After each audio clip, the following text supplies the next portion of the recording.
할렐루야. 아멘. 오늘 우리가 살펴보는 갈라디아서에는 별명이 있습니다. 어떤 별명이 있냐면 작은 로마서 또는 소로마서라는 별명이 있습니다. 왜냐하면은 여러분, 로마서가 오직 믿음으로 의롭다 칭함을 받는다는 이신칭의에 대한 말씀으로 이렇게 쓰여져 있는데, 갈라디아서도 이 오직 믿음으로 의롭다함을 받는다는 이 동일한 메시지가 주제로 가지고 있기 때문입니다. 그럼 왜 바울은 갈라디아 교회에 편지를 보내는데 왜 오직 믿음으로 말미암아 의롭게 된다는 이 주제를 가지고 편지를 써서 보냈을까요? 그냥 보내지 않고 무언가 이유가 있겠죠? 그거는 당시 이 편지를 받아보는 갈라디아 지역의 교회들의 상황과 관련이 있습니다. 갈라디아 교회는 바울이 1차 전도 여행 때 전도하는 가운데 세워진 교회들입니다.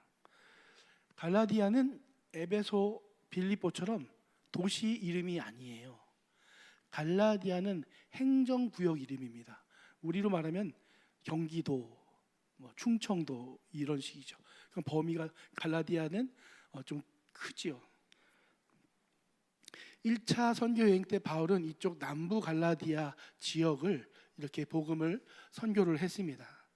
그쪽으로 갔던 교회들은 그쪽에서 세워졌던 교회들은 비시디아 안디오그에 들렀었고, 또 이고니온에도 들렀었고, 루스드라도 들렸었고, 더베도 들렸었는데 여기가 다 남부 갈라디아 지역에 있는 교회들이에요.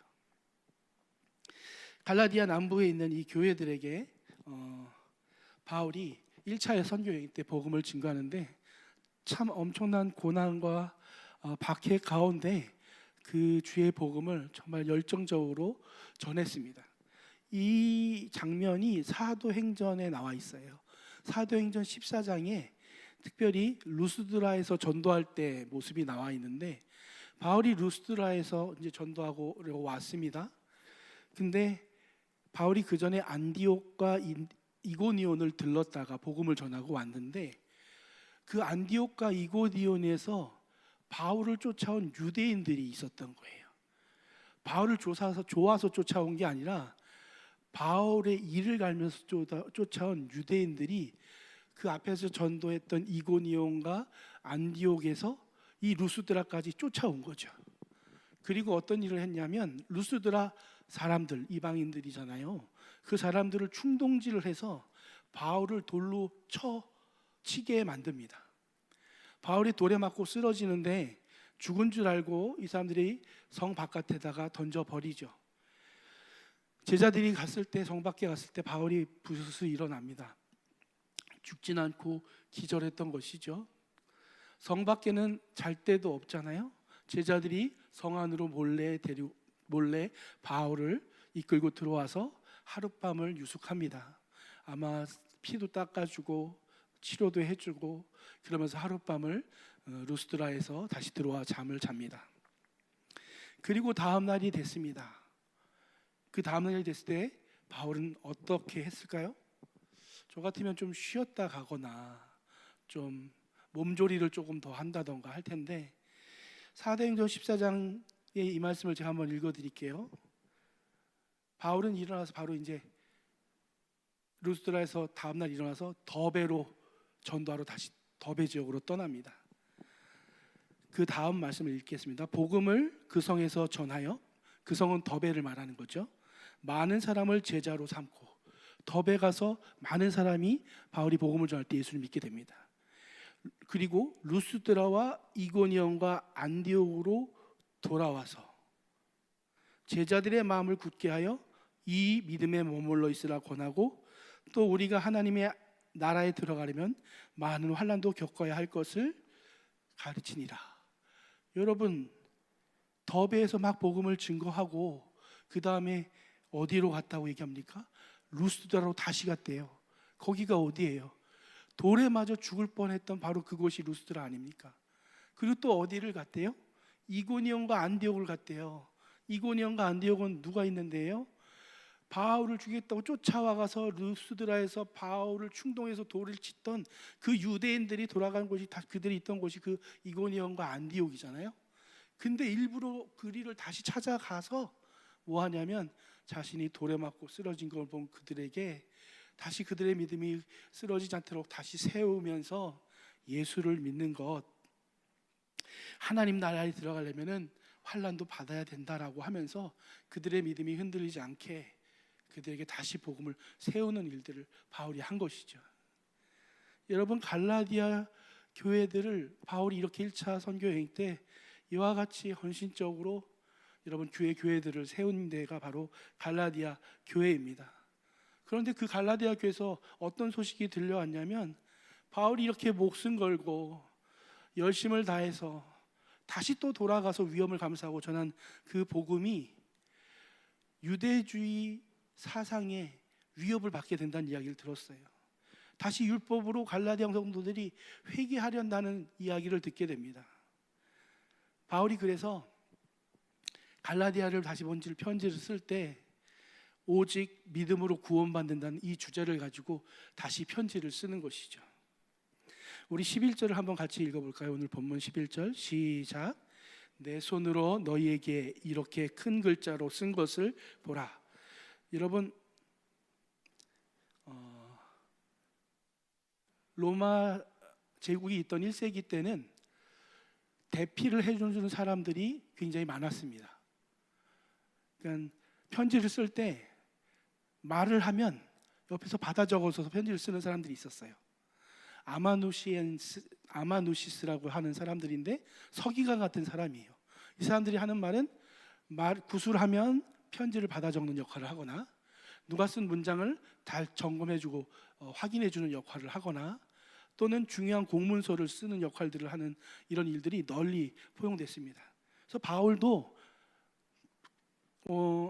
복음서 이 성경을 쓸 때에 지금 오늘 본문 말씀인 이 성경을 쓸 때에도 바울이 처음부터 끝까지 다 쓴 게 아니라 바울이 이야기하면 그 옆에 다른 사람이 이걸 받아 적었다는 것이죠. 그런데 지금 이 부분에 있어서는 바울이 내 손으로 지금 쓰고 있는 거예요. 내 손으로. 큰 글씨로 내 손으로 쓰고 있는 거예요. 그 의미는 무엇을 의미하냐면 중요하다는 걸 강조하기 위해서인 거예요. 지금 6장은 이 갈라디아서의 마지막 종결장입니다. 내 손으로 썼다는 것은 이 편지가 나 바울이 쓴 편지가 맞다는 것을 자기의 필적을 통해서 확증하는 역할도 하고, 또 하나는 또 어떤 역할을 하냐면 지금 바울이 이 쓰는 메시지가 너무 중요하다라고 강조하기 위해서 쓰는 의미도 갖는 거죠. 칼빈은 그렇게 얘기했어요. 당시 갈라디아의 교회의 위험이 너무 컸기 때문에 바울이 이렇게 쓸 수밖에 없었다라고 이야기를 합니다. 여러분, 로마서도 이렇게 대필해 주는 사람이 나옵니다. 로마서 16장 22절을 제가 한번 읽어볼게요. 로마서는 16장으로 끝나는데 마지막 인사 나눌 때 장면입니다. 이 편지를 기록하는 나 더디오도 주 안에서 너에게 문안하노라. 로마서를 쓰는데 로마서 마지막 22절에 이 편지를 기록하는 나 더디오가 나오잖아요. 그러니까 로마서도 바울이 이렇게 말하면 더디오가 쓴 거예요. 주 안에서 문안하라고 얘기했으니까 예수 믿는 성도였겠죠. 오늘 바울도 이 뒷부분에 자신이 이렇게 말하면 받아 적는 식으로 썼는데 굳이 이 마지막 부분에 있어서는 바울이 강조하기 위해서, 중요시하기 위해서 이 스스로 쓰고 있는 것을 볼 수 있습니다. 그럼 바울은 뭘 이렇게 강조하려고 이야기하는지 한번 살펴보도록 하겠습니다. 12절을 볼게요. 먼저 무릇 육체의 모양을 내려 하는 자들은, 여러분, 무릇 육체의 모양을 낸다는 것은 뭘 얘기하냐면요, 잘 보이려고 하는 것을 얘기해요. 사람에게 잘 보이려는 것을 육체의 모양을 내려고 하는 자를 말합니다. 이 사람들은 누구냐고 하면 갈라디아서 앞에서 이 모든 갈라디아 교회의 진리의 혼란함을 가지고 온 거짓 형제라고 바울이 부르는 사람들이에요. 이 사람의 특징이 뭐냐면 사람들에게 보이기를 좋아하는 사람이라는 거예요. 사람들에게 거짓 형제라는 것은 형제가 아니라는 의미입니다. 이 사람들은 하나님의 복음에서 떠난 것들을 전하기 이 사람들은 형제가 아닌 사람들이에요. 그 사람들이 어떤 특징을 가졌냐면 육체의 모양을 내는 사람이에요. 사람한테 잘 보이려는 사람이라는 거예요. 육체의 모양을 내고 사람에게 잘 보이는다는 것은 무엇을 얘기하는 걸까요? 본질의 진리에 하나님 앞에 관심 없다는 걸 얘기하는 겁니다. 바울은 그들이 이렇게 사람에게 잘 보이려고 하고 너희에게 억지로 할례를 받게 하려는 이유를 가르쳐 주는데 뭐라고 얘기하냐면 13절에 할례를 받은 12절 끝에 그들이 그리스도의 십자가로 말미암아 박해를 면하려 함뿐이라. 그들이 사람에게 잘 보이려고 하고 진리에 관심도 없으면서 갈라디아 성도들에게 할례 받아야 된다라고 막 이렇게 거짓말을 하는 이유들은 무엇이냐고 하면 딱 하나의 이유라고, 그 이유는 다른 것이 아니라 오직 예수로 구원받는다고 말하고 유대의 율법과 할례를 거부하면 누구의 핍박이 있어요? 유대인들의 핍박이 있잖아요. 그러니까 이들은 그리스도의 십자가로 인한 박해를 받지 않을 심산으로 이렇게 하는 거예요. 그러면서 바울은 그들의 모순된 모습을 지적합니다. 그렇게 율법이 중요하다고 말하면서 할례를 받아야 구원받는다고 말하면서 그들은 어떤 사람들이에요? 13절에 할례를 받은 그들이 스스로 율법을 지키지 않아요. 그러니까 이 사람들은 진리와 본질에 관심이 없는 거예요. 고난을 피하는 것만이 그들의 목적인 거죠. 그들은 단지 이 갈라디아 성도들도 같이 할례를 받기 위해서 자기 이름을 알리는데 더 관심이 있는 사람이라는 것을 바울이 지금 고발하고 있는 것이죠. 사랑하는 성도 여러분, 예수를 믿는다는 것은 평탄대로만 걷는 게 아닌 줄을 여러분 다 아시는 줄 믿습니다. 그래서 때로는 애매한 고난도 받고 예수를 위해 핍박받는 줄 믿습니다. 주께서 핍박받은 것처럼 우리도 받는 것이 당연하다고 성경이 이야기하고 있죠. 그런데 이들은 정통 유대인들한테 박해당하지 않으려고, 그들에게 핍박받지 않으려고, 그들의 사회에서 버림받지 않으려고, 타협하려고 지금 이 일들을 벌이고 있다고 이야기하고 있는 것이죠. 바울은 그 다음에 이렇게 얘기합니다. 바울은 14절, 그러나 내게는 우리 주 예수 그리스도의 십자가 외에 결코 자랑할 것이 없으니. 이 사람들은 다른 사람한테 드러나기를 좋아하고 갈라디아 성도들을 자기의 자랑으로 삼는 사람이잖아요. 근데 바울은 전혀 반대 모습을 보여줍니다. 나는 자랑 없어. 사람이 자랑도 아니야. 나는 오직 예수의 십자가 외에는 자랑이 없어 라고 말하며 그들과 차별성을 보여주죠. 진짜 성도가 무엇인지를 보여주는 것입니다. 그리스도로 말미암아 세상이 나에 대해 십자가에 못 박히고 내가 또한 세상에 대해 그러하니라. 세상이 나에 대해서 십자가에 못 박히는 건 뭘 얘기할까요? 십자가에 못 박히는 것은 죽음을 얘기하죠. 죽는 것은 단절을 가져옵니다. 세상이 나에 대해서 죽었다는 것은 세상은 나에 대해서 영향력을 끼칠 수 없다. 내게 관계없다, 세상은. 그 얘기를 하고 있는 거죠. 또 반대로 또한 내가 또한 세상에 대해서 그러하다는 것은 자기 역시도 세상에 대해서 단절되어 죽은 자와 같아서 세상의 그런 일들에 영향받지 않는다라고 말하는 것입니다. 거짓 형제들이 자랑하는 모습과 정반대의 모습을 바울은 보여주면서 십자가밖에 자랑할 것이 없다고 말하면서 또한 하나밖에 없으면 그건 예수의 십자가만 자랑할 거라고 말하면서 오직 나의 자랑은 예수의 십자가밖에 없다고 말합니다. 세상과 타협하고 세상에서 박해받지 않으려고 하는 그들의 모습과 달리 십자가 앞에만 서 있는 바울의 모습을 오늘 우리에게 보여주고 있죠.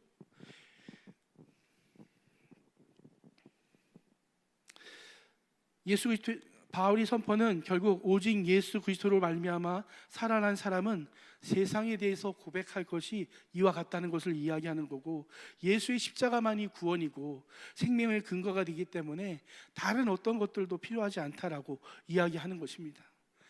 그러면서 15절과 16절에 바울은 이렇게 이야기합니다. 할례나 무할례가 아무것도 아니로되 오직 새로 지음받은 것만이 중요하다. 할례와 무할례 그리고 새로 지음받은 것이 이렇게 양쪽으로 이렇게 서로 이렇게 대조하듯이 구성되어 있는 문자입니다. 할례나 무할례는 아무것도 아니고, 그러나 반대편에 새로 지은 것만이, 새로 지음실 받은 것만이 중요하다. 그러니까 할례나 무할례가 중요한 게 아니고, 그 육체 행하는 게 중요한 게 아니고, 예수 그리스도로 말미암아 구원받는 이 새로운 피조물 되는 일들이 중요한 거라고, 육체 몸에 새겨지는 것들이 아니라 이것이 더 중요하다고 이야기하고 있는 것이죠. 바울은 이 이야기를 이미 앞에서도 했습니다. 5장 6절에서 이미 이 말들을 했어요. 그런데 다시 한번 하는 것들은 다시 빌립보 성도로 그때 이야기들을 다시 떠올리게 하기 위한 것이요. 5장 6절은 그리스도 예수 안에서 할례나 무할례나 사랑으로 역사하는 믿음뿐이니라. 앞에서도 예수님 안에서는 할례나 무할례가 중요한 게 아니고 사랑 안에 역사하는 믿음이 가장 중요하다. 그것뿐이다 라고 얘기했고, 지금 여기서도 할례나 무할례는 아무것도 아니고 새로 지음받은 것만 중요하다. 곧 믿음 안에서 믿음의 역사가 중요하다고 이야기하고 있는 것이죠.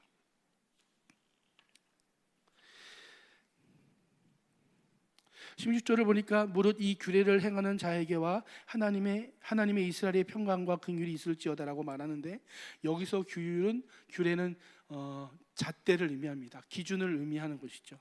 그러니까 이 기준은 무엇을 얘기해요? 예수 믿는 믿음의 기준을 얘기하는 것이죠.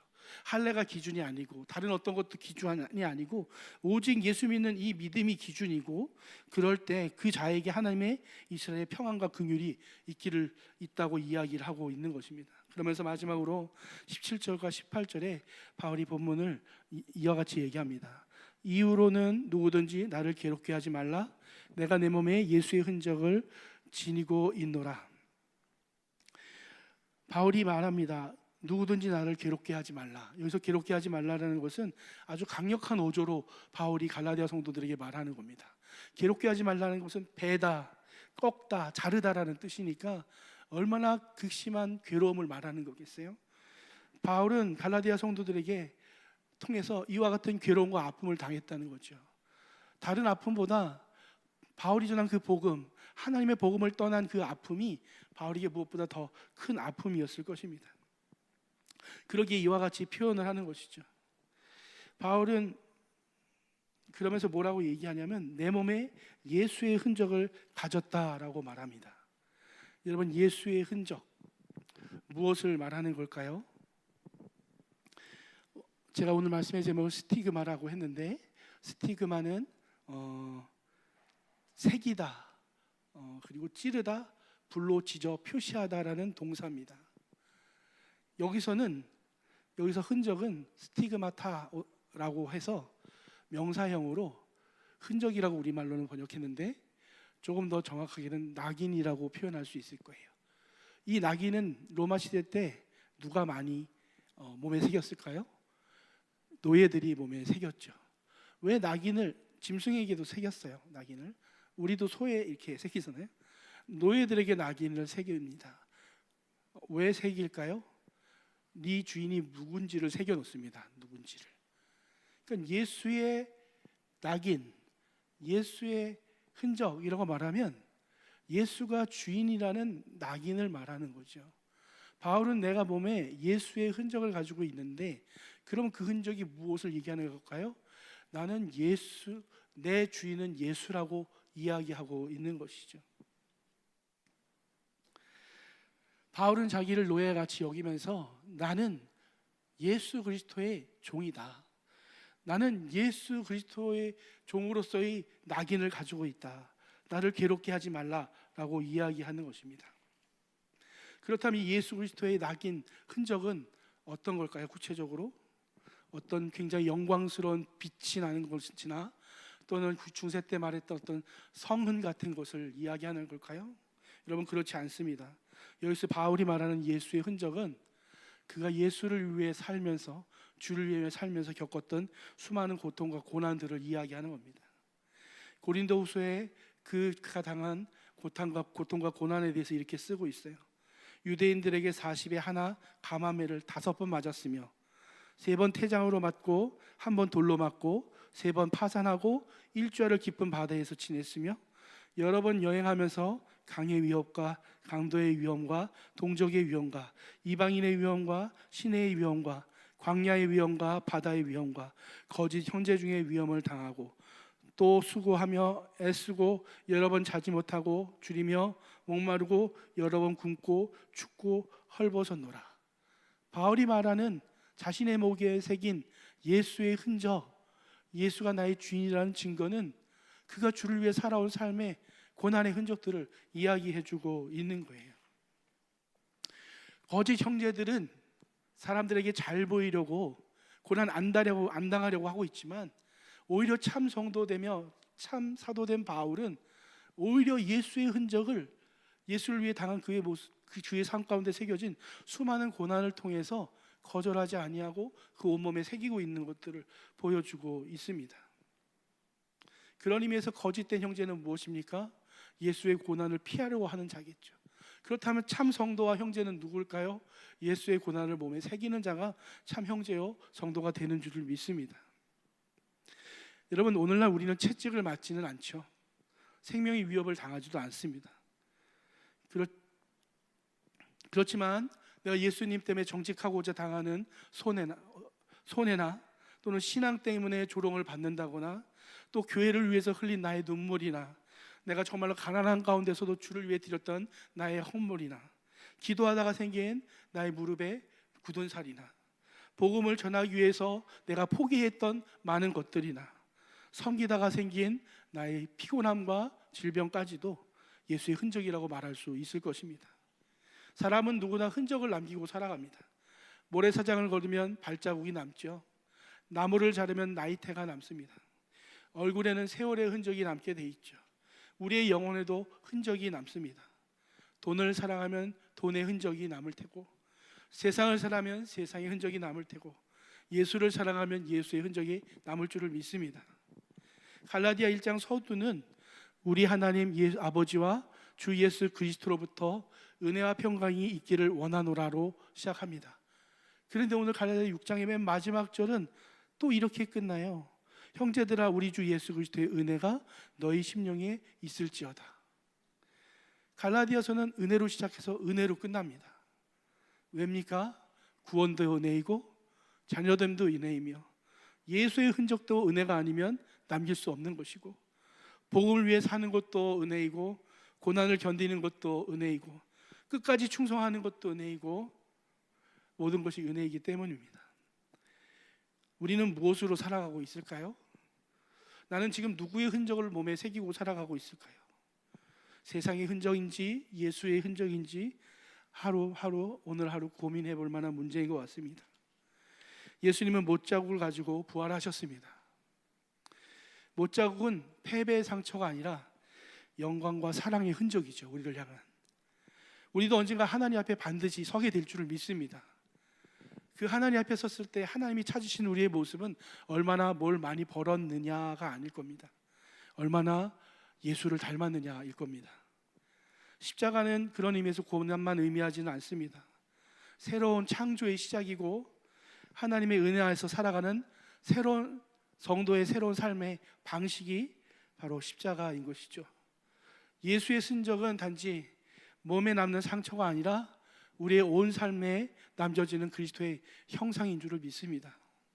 마침내 주님 오시는 날, 우리가 주님 앞에 섰을 때 세상의 흔적은 가득한데 주님을 위해 받은 흔적이 하나도 없다고 한다면 그 민망함과 죄송함과 부끄러움은 어떻게 감당할 수 있겠습니까? 그러나 작은 상처 하나라도 주를 위해 내가 새긴 몸에 작은 흔적 하나라도 있다면 주님은 그 흔적을 보시고 우리를 안아주시며 착하고 충성된 종아 잘하였다 말씀해 주실 줄을 믿습니다. 사랑하는 성도 여러분, 오늘도 우리의 삶 가운데 때론 고난이 너무 힘들고 아프고 괴롭다 할지라도 정말로 우리가 주의 성도와 자녀된 자라고 한다면 피하는 것이 아니라 주를 위해 손해볼 줄도 알고 주를 위해 조롱당할 줄도 알고 우리의 삶과 생애 속에 예수 그리스도의 흔적을 우리 바울과 같이 새기며 살아가는 저와 여러분 되기를 간절히 소망합니다. 기도하겠습니다. 참 좋으신 하나님 아버지, 거짓 형제들은 하나님께 관심이 없습니다. 거짓 형제들은 사람한테 잘 보이기를 원합니다. 거짓 형제들은 하나님 핍박을 면하려고만 합니다. 그러나 하나님이 택한 자는 하나님만, 주님만이 자랑입니다. 하나님이 택한 자는 하나님 고난과 핍박을 피하지 않습니다. 하나님이 택한 자는 그의 몸에 예수의 흔적을 가지며 살아가는 자인 줄 믿습니다. 오늘도 우리를 위해 십자가에 못 당하시고 머리에 가시관의 상처와 허리에 창에 찔린 자국과 손발에 못에 박힌 그 하나님 십자가의 상처를 가지시고 부활하신 주님, 오늘도 그 주님을 생각하며 주님을 향해서 새긴 우리의 마음에, 우리의 삶에 예수의 흔적이 주님을 향한 사랑으로 드러나게 도와주시옵소서. 감사드리고 예수님의 이름으로 기도드렸습니다. 아멘.